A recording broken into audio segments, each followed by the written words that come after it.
जय जगन्नाथ सांग मैंने तो मुझे सकाल सकाल आसीगली ये बुट तरकारी करने जेहेतु स्वामी कंपानी जी तो मुझे बुट तरकारी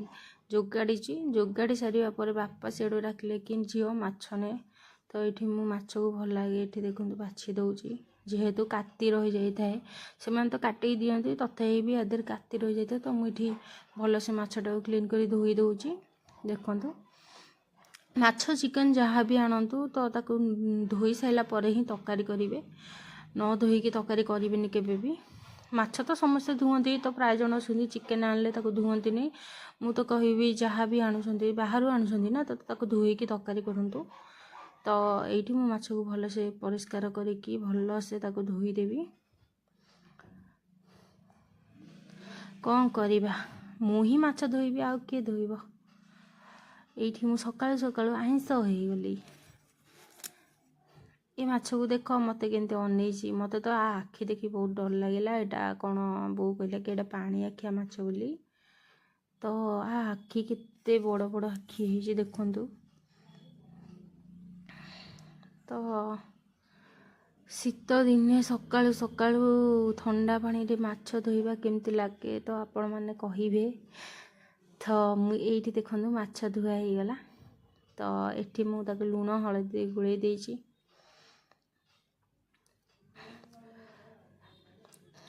ये कड़े तातिला तेल देकी तेलटा भल से ताति सारापर माछटा को देवी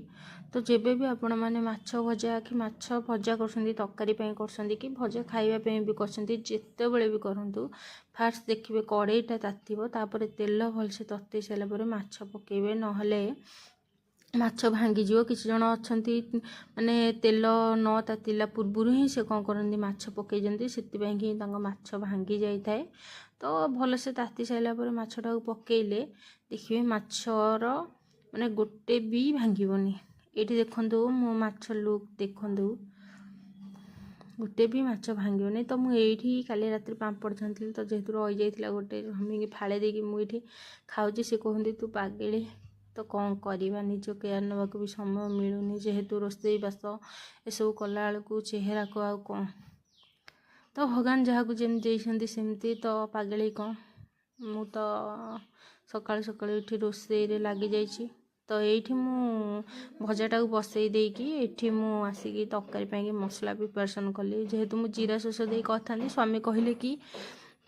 नहीं जीरा सोस देकी करनी मो अदा रसुण दे कर तो मत तो जीरा सोस बहुत पसंद खासकर शिल बटा तो ये से कंपनी जी जेहेतु लेट हम तो मुझे तरतर ग्राइंडर करदेवी सकाल उठिकी मुंड भी टे कुंडिया समय पाएनि कौन करवा आम स्त्री लोक मानकर एमती ही थाए झील बेले किंतु मु दिन को 4-5 थर मुंड कुंडे तो ये मत समय ही मिलूनी गोटे थर मुंड कुंडिया तो ये मुसीगली ग्राइंडरिंग करने ये देखु ग्राइंडिंग करदेली तो फाइनाली मो मसला हो गला फाइनाल हो गला तो ये दीटा माछ मु रखी अलग कर जेहेतु सी पखाल खाइबे कहते बापा सी दी जन खाइबे तो गोटे गोटे पीस थिला मुझे भाजी दौची भाजिले से पखाल खाई कंपानी जी ये मु भाजु थाए से माछर आखि की मन थे देखो केते लाल देखा तो ये मसला ये देखो माछ हो गला तो मुझे गोटे जगह को काढ़ीदेली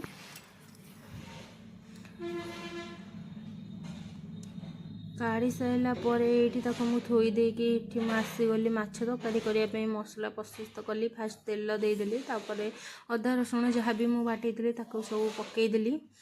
मुझे एमती सादा सिंपल तरकारी करदे तो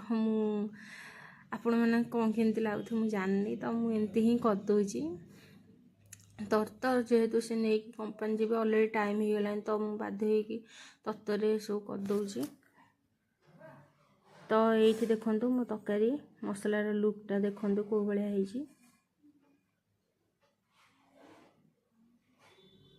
तो ये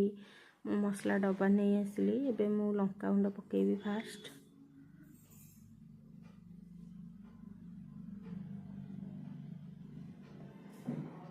ଚିକେନ୍ ମସଲା ତ ମାଛ ତରକାରୀରେ ମୁଁ ପକେଇ ଦେଇଛି, ତ କେଉଁମାନେ ପକାନ୍ତି କହିବେ, ଆଉ ଯେଉଁମାନେ ନ ପକାନ୍ତି କମେଣ୍ଟ କରି କହିବେ। ଯେହେତୁ ଫିସ୍ ମସଲା ନଥିଲା କ'ଣ କରିବା, ତ ମୁଁ ଚିକେନ୍ ମସଲା ପକେଇଦେଲି।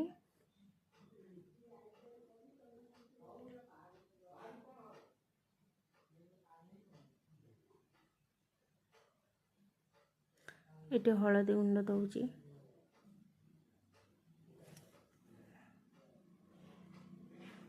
ମସଲାକୁ ବାର ବାର ଫେଣ୍ଟି ଦିଏ, ଯେହେତୁ ଆଇଁଷ ତରକାରୀ ନା, ଲାଗିଗଲେ ଭଲ ଲାଗିବନି। ତ ଆଇଁଷ ତରକାରୀରେ ମସଲାଟାକୁ ଯେତେ କଷିବେ ସେତେ ଭଲ, ନହେଲେ ଆଇଁଷିଣା ଲାଗିବ। ତ ମୁଁ ଏଠି ଟିକେ ପାଣି ଦେଇଦେଲି, ଲାଗିଯାଉଥିଲା ଯେହେତୁ ମସଲା। ତ ଫାଇନାଲି ଦେଖନ୍ତୁ ଏଇଠି ଟିକେ ମୁଁ ଧନିଆ ଗୁଣ୍ଡ ଆଡ଼୍ କରିଦେଇଛି ଏଥିରେ। ଜିରା ସୋରିଷରେ ହେଇଥିଲେ ଖାଲି ଜିରା ସୋରିଷ ଅଦା ରସୁଣ ଦେଇକି କରିଦେଇଥାନ୍ତି, ତ ଏତେ ପାଲା ନଥାନ୍ତା। ତ ସେ ଯେହେତୁ କହିଲେ କ'ଣ କରିବା, ସ୍ୱାମୀଙ୍କ ଆଜ୍ଞା। ତ ଏଇଠି ମୁଁ ପାଣି ଦେଇ ଦେଇଛି। ତ ଏଇଠି ମୁଁ ତାଙ୍କୁ ଖାଇବା ପାଇଁକି ପଖାଳ ଭାତ, ବୁଟ ତରକାରୀ, ଏଇଠି ମାଛ ଯାହା ବି ହେଇଥିଲା ମୁଁ ତାଙ୍କୁ ଖାଇବାକୁ ଦେଇଥିଲି। ସେ ଖାଇଦେଲେ ମୋର ଗୋଟେ ଟେନସନ୍ ଯିବ। ତ ଏଇଠି ସେ ଖାଇଲେ, ମୋତେ ଡାକୁଥିଲେ, ଯେହେତୁ ମୁଁ କହିଲି ନା ମୁଁ ସକାଳୁ ଖାଇବିନି, ତୁମେ ଖାଇଦିଅ, ଖାଇକି ଯାଇସାରିଲା ପରେ ମୁଁ ଖାଇବି। ସେ ଖାଇବା ଭିତରେ ମୁଁ ଚାଲିଲି ତାଙ୍କ ଟିଫିନ୍ ପ୍ୟାକିଂ କରିବା ପାଇଁ। ଏଇଠି ଦେଖନ୍ତୁ ମାଛ ତରକାରୀ, ଭାତ, ବୁଟ ଯାହା ହେଇଥିଲା ମୁଁ ତାଙ୍କ ଟିଫିନ୍ରେ ଦେଇଦେଲି। ତ ସେ ଏଇଠି କମ୍ପାନୀ ବାହାରି ଗଲେ। ତ ସାଙ୍ଗମାନେ ଆମ ଭିଡ଼ିଓ କେମିତି କ'ଣ ଲାଗୁଛି ସବସ୍କ୍ରାଇବ୍ କରିବେ, ଲାଇକ୍ କମେଣ୍ଟ ଦ୍ୱାରା ଜଣାଇବେ। ତ ମୋତେ ତ ଟିକେ ଟାଇମ୍ ହେଉନି, ମୁଁ ଏ 5 ମିନିଟ୍ ଭିଡ଼ିଓ 6 ମିନିଟ୍ ଭିଡ଼ିଓ ଛାଡ଼ିଛି। ତ ଆପଣମାନଙ୍କୁ ଭଲ ଲାଗିଲେ କମେଣ୍ଟ କରି ଜଣାଇବେ, ତ ଆମେ ଅଧିକ ଟାଇମ୍ ଚେଷ୍ଟା କରିବୁ ଭିଡ଼ିଓ କରିକି ଦେବା ପାଇଁ। ତ ସେ କମ୍ପାନୀ ଗଲା ପରେ ଯେହେତୁ ଆଉ କେହି ନାହାନ୍ତି, ତ ମୁଁ ଭିଡ଼ିଓ କରିପାରୁନି।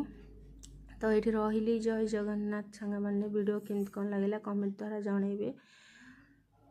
ଆଉ ସବସ୍କ୍ରାଇବ୍, ଆମ ଚ୍ୟାନେଲକୁ ସବସ୍କ୍ରାଇବ୍ କରିବାକୁ ଭୁଲିବେନି। ଜୟ ଜଗନ୍ନାଥ।